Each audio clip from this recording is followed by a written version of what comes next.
Populisme kiri bab 1. Momen populis. Mengapa populisme muncul? Pernah nggak kita bertanya, kenapa akhir-akhir ini banyak banget politikus yang mengklaim diri sebagai suara rakyat? Buku ini mencoba menjawabnya, bukan dengan gaya akademik yang kaku, melainkan sebagai intervensi politik yang berpihak. Tujuannya adalah untuk mendefinisikan dan membela populisme kiri sebagai strategi yang tepat untuk mengembalikan cita-cita demokrasi seperti kesetaraan dan kedaulatan rakyat. Penulis yang adalah seorang teoretikus politik mengambil inspirasi dari Machiavelli. Machiavelli selalu menempatkan dirinya di tengah krisis, tidak mencoba berteori dari luar. Dengan semangat itu, buku ini mencoba memahami momen populis yang sedang kita saksikan di banyak negara Eropa Barat. Momen ini bukan cuma tentang satu fenomena, tapi merujuk pada kebenaran efektif dari sesuatu yang sedang terjadi. Meskipun ada kemiripan rumpun dengan populisme di tempat lain seperti Amerika Latin atau Eropa Timur, setiap kasus punya keunikan sendiri yang butuh analisis mendalam. Populisme itu apa sebenarnya? Sebelum kita masuk lebih jauh, penulis mau kita sama-sama paham dulu apa itu populisme. Jauhkan dulu arti buruk yang sering dilekatkan media untuk mendiskualifikasi pandangan yang berlawanan dengan status quo. Penulis mengikuti pendekatan dari seorang teoretikus bernama Ernesto Laclau.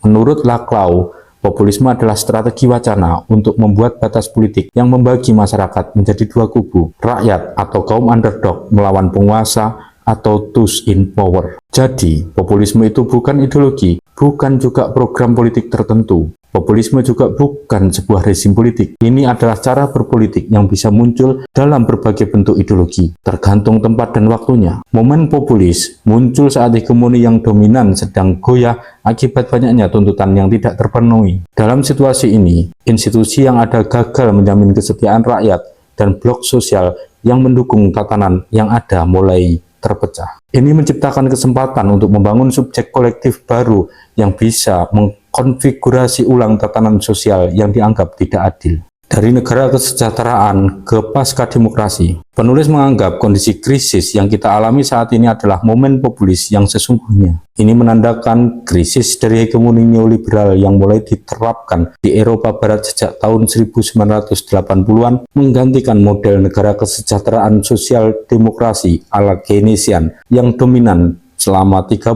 tahun setelah Perang Dunia II. Inti dari neoliberalisme adalah serangkaian kebijakan ekonomi seperti deregulasi, privatisasi, dan penghematan fiskal. Neoliberalisme ini tidak hanya terbatas pada ekonomi, tapi juga mencakup seluruh pandangan tentang masyarakat dan individu yang berakar pada filsafat individualisme progresif. Model ini tidak menghadapi tantangan serius sampai krisis finansial 2008, saat keterbatasan mulai terlihat jelas. Krisis ini memicu apa yang disebut Gramsci sebagai interregnum, yaitu masa krisis di mana prinsip-prinsip konsensus dipertanyakan. Dan kondisi inilah yang menciptakan momen populis hari ini. Momen populis ini adalah ekspresi dari berbagai resistensi terhadap transformasi ekonomi dan politik di bawah hegemoni neoliberal. Kondisi ini mengarah pada apa yang disebut pasca demokrasi, di mana dua pilar ideal demokrasi, yaitu kesetaraan dan kedaulatan rakyat, mulai terkikis. Ketika politik kehilangan batas, pasca demokrasi juga ditandai dengan fenomena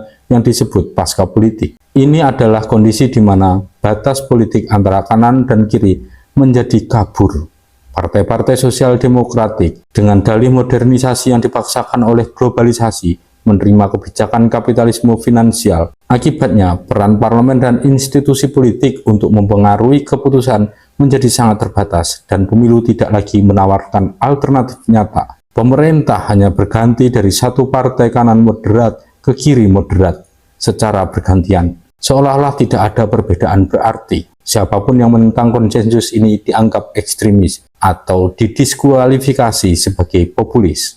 Politik pun menjadi sekedar urusan para ahli yang mengatur tatanan yang sudah ada. Di tengah kondisi pasca demokrasi ini muncul berbagai resistensi yang disebut momen populis. Pada awalnya, banyak perlawanan politik ini datang dari sayap kanan, seperti partai-partai Austria dan Prancis. Mereka berhasil mengartikulasikan suara rakyat yang merasa suaranya direbut oleh para elit. Populisme kiri sebagai solusi. Melihat ini, penulis berpendapat bahwa mengklasifikasikan partai populis sayap kanan sebagai ekstrem kanan dan meremehkan daya tarik mereka itu salah.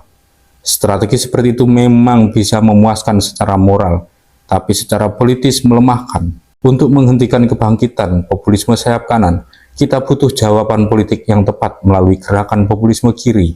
Populisme kiri harus bisa menawarkan bahasa yang berbeda untuk mengarahkan tuntutan rakyat ke arah yang lebih egaliter. Populisme kiri tidak membenarkan politik sayap kanan, tapi menolak mengaitkan tuntutan mereka dengan imigran atau kelompok lain. Populisme kiri harus bisa meyakinkan orang-orang yang merasa tidak nyaman dengan nilai-nilai reaksioner, tapi merasa bahwa partai populis sayap kanan peduli dengan persoalan mereka. Pada akhirnya, baik populisme kiri maupun kanan sama-sama berjuang untuk mengembalikan kekuasaan kepada rakyat. Namun, perbedaannya terletak pada bagaimana mereka mendefinisikan kita dan musuh. Populisme sayap kanan mengklaim mengembalikan kedaulatan nasional dan seringkali mengecualikan imigran sebagai ancaman. Sebaliknya, populisme kiri ingin memperdalam dan memperluas demokrasi. Strategi mereka adalah menyatukan berbagai tuntutan demokratik, mulai dari buruh, imigran, kelas menengah, hingga komunitas LGBT, ke dalam satu kesatuan kolektif melawan oligarki sebagai musuh bersama. Dengan begitu, populisme kiri bertujuan untuk membangun hegemoni baru yang mengimplementasikan radikalisasi demokrasi.